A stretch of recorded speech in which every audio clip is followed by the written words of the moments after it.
نشے کی حالت میں وہ کوئی اور لڑکیوں کے ساتھ بھی تعلقات رکھتا تھا یا کوئی ایسی کیا حرکات کرتا تھا؟ مجھے بھیج دیتا تھا باہر، صحیح ہے، کہتا تھا دوستوں کے ساتھ جاؤ، یہ وہ، مطلب باقی کی ساری باتیں بعد میں، پہلے وہ کر لینا، تو شروعات وہ کر لیں، پھر میں اس کے بعد تفصیل دوں گی، پورے بیان دوں گی جو بھی ہوگا اچھا، کسی. مطلب دوستوں کے ساتھ، اپنے دوستوں کے ساتھ مجبور کر کے بھیجتا تھا آپ کو؟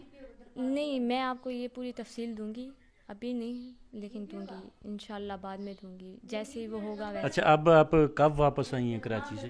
میں آئی تھی رمضان سے پہلے آئی تھی، رمضان کی جو پہلے 26 تاریخ تھی نا، اب یہ کون سا، مجھے یہ آئے ہوئے نہیں ہے. 1 مہینہ اچھا اور 13-14 دن ہو رہے ہیں. اچھا.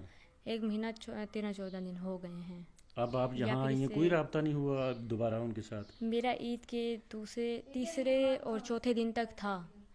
چوتھے دن اس نے ایسی دھمکیاں دی نا، اس نے کہا میں تمہارے گھر یہ بھیج رہا ہوں، میں تمہارے گھر وہ بھیج رہا ہوں، تم گھٹیا لڑکی ہو. پہلے بولتا ہے تم پاکیزہ ہو، میں نے تمہیں دیکھا ہے، میں پوری دنیا سے لڑ لوں گا. پھر بعد میں بہت گندی باتیں کرتا رہ گئے ہیں. ہر الزام تو لگانے ہیں نا اس نے، اپنے لیے تو لگانے ہیں نا. ظاہر بات ہے، اپنی عزت کو کون گننے دے سکتا ہے، وہ تو لگائے گا نا. بہت سے گھٹیا الزام بھی لگائے گا، کیونکہ وہ ہے جو گھٹیا بندہ، ہر کسی پہ الزام لگا سکتا ہے وہ. تو بس وہ.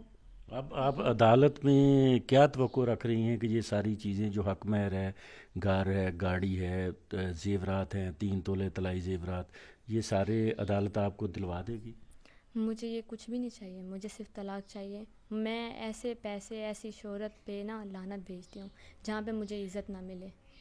ہم پیسوں کے بھوکے نہیں ہیں. عورت کو صرف پیار چاہیے ہوتا ہے. پیار والا مرد اگر عورت کو سمجھے نا تو بہت ہی بڑی بات ہے. اس دنیا میں بہت کم مرد ہیں جو عورت کو سمجھتے ہیں، ان کا درد سمجھتے ہیں، ان کی فیلنگ سمجھتے ہیں. تو میرا یہ ہے کہ وہ مجھے کچھ بھی نہ دے، 1 روپیہ بھی نہ دے. میں اس کے پیسے کی بھوکی نہیں ہوں. میرے ماں باپ ہیں مجھے کھلانے کے لیے، وہ مجھے کھلاتے تھے. میرے بابا ہیں، شکر الحمدللہ، دیتے ہیں، وہ ہمیں کھانا پینا سب کچھ دیتے ہیں. انسان کا یہی تو ہوتا ہے، بس پیٹ بھرنا، اور بس، اور تو کچھ بھی نہیں ہوتا. شادی سے پہلے تو ڈاکٹر عامر لیاقت کی طرف سے بڑے بڑے دعوے کیے گئے تھے آپ کے ساتھ، پیار کے، بچپن سے آپ ان کو پسند کرتی ہیں، وہ ساری چیزیں آپ کو ملی نہیں؟ ہاں تھے، کچھ باتیں یہ مجھے خود کہتے تھے کہ تم یہ بات کرنا، میں نہیں کہتی تھی. اکثر آپ نے مجھے دیکھا ہوگا کہ میں بہت کنفیوز ہوتی تھی کہ میں کیا بات کروں، کیا نہیں کروں. اور آپ کو پتہ ہے مجھے بولنا بھی نہیں آتا صحیح سے. میں پھر بھی بول رہی ہوں، میں کنفیوز ہو جاتی ہوں میڈیا پہ کہ میں کیا بات کروں، کیا نہیں کروں.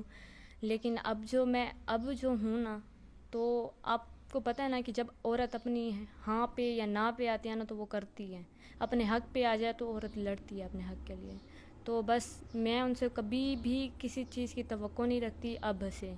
نہ مجھے اس کی دولت چاہیے، نہ مجھے اس کا پیسہ چاہیے، نہ مجھے اس کا فیم چاہیے. جب میری عامر لیاقت سے ختم ہو جائے گی اور شاید میں میڈیا پہ بھی نظر نہ ہوں. اچھا، سب سے زیادہ آپ کو جو نفرت ہوئی ہے کس کردار سے ہوئی ہے؟ سب سے زیادہ اس کردار پہ آئی ہے کہ نعوذ باللہ وہ اپنے آپ کو خدا سمجھتا تھا. کہتا تھا نعوذ باللہ اللہ میاں بھی نیچے آ جائے نا تو بھی میں اس کی بات نہ مانوں. یہ دعویٰ ڈاکٹر عامر لیاقت کرتا تھا؟ جی، حالانکہ وہ اتنے ان کے پاس ہر قسم کا نالج ہے، مطلب ان کے پاس اتنی نالج ہے کہ شاید میں کہتی ہوں کسی کے پاس بھی نہ ہو.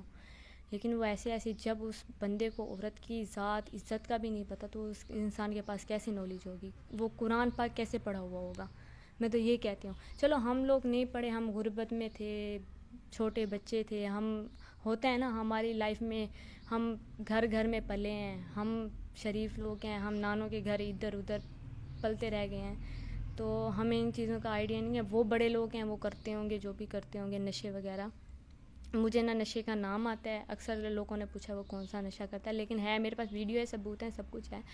لیکن مجھے کسی چیز کا نام نہیں آتا. بس 2 چیزوں کا آتا، وہ جو پیتا تھا، شواز اور ووٹ کا، پتہ نہیں جو بھی ہوتا ہے. اچھا، مختلف ٹی وی چینل تو بڑا مذہبی اسکالر بن کے بیٹھتا تھا، لوگوں کو مسئلے مسائل بتاتے تھے، بڑی دینی باتیں کرتے تھے. ان کی عملی زندگی میں وہ ساری چیزیں آپ کو نظر آئیں؟ نہیں، میں جب سے میری شادی ہو کے گئی ہے نا، میں نے اس کو بولا ہے میں نے نماز پڑھنی ہے. کہتا ہے کہ میں نا تمہیں نماز پڑھاؤں گا، صرف 2 رکعتیں پڑھنی ہوتی ہیں، نماز یہ ہوتی ہے. میں نے کہا اچھا وہی پڑھا دیں. پھر لڑتا تھا مجھ سے، نماز بھی نہیں پڑھتا تھا جب سے میں گئی ہوں. باقی کی تفصیل تو میں دوں گی، سب چیزیں دوں گی، لیکن ابھی کے لیے اتنا بہت ہے. اور بس باقی بعد میں. جی ہمارے ساتھ تھی ڈاکٹر عامر لیاقت کی تیسری وائف دانیہ شاہ، جنہوں نے حیرت انگیز جو انکشافات ہیں وہ کیے ہیں آپ کے سامنے. مزید جو چیزیں ہیں وہ وقت کے ساتھ ساتھ ہم آپ کے سامنے لے کے آتے رہیں گے. آپ تمام دوست میرے یوٹیوب چینل میاں ظہور آفیشیل کے نام سے جو یوٹیوب چینل ہے اس کے ساتھ جڑے رہیں، تاکہ ڈاکٹر عامر لیاقت اور دانیہ شاہ کے بارے میں، ان کی علیحدگی کے بارے میں، ان کا جو کیس اب چل رہا ہے، ٹرائل ہے، دعویٰ دائر کیا ہے انہوں نے عدالت بہاولپور میں، تو اس کے متعلق جتنی بھی چیزیں اپڈیٹ ہیں وہ آپ تک پہنچتی رہیں گی. دانیہ شاہ اور ان کی فیملی کو ڈاکٹر عامر لیاقت کی طرف سے سنگین نتائج کی جو دھمکیاں مل رہی ہیں، ان کے لیے انہوں نے مطالبہ کیا ہے وزیر اعلیٰ پنجاب سے، آر پی او ملتان اور آر پی او بہاولپور سے کہ فوری طور پر ہمیں تحفظ فراہم کیا جائے، ہماری جان کو خطرہ ہے. جی.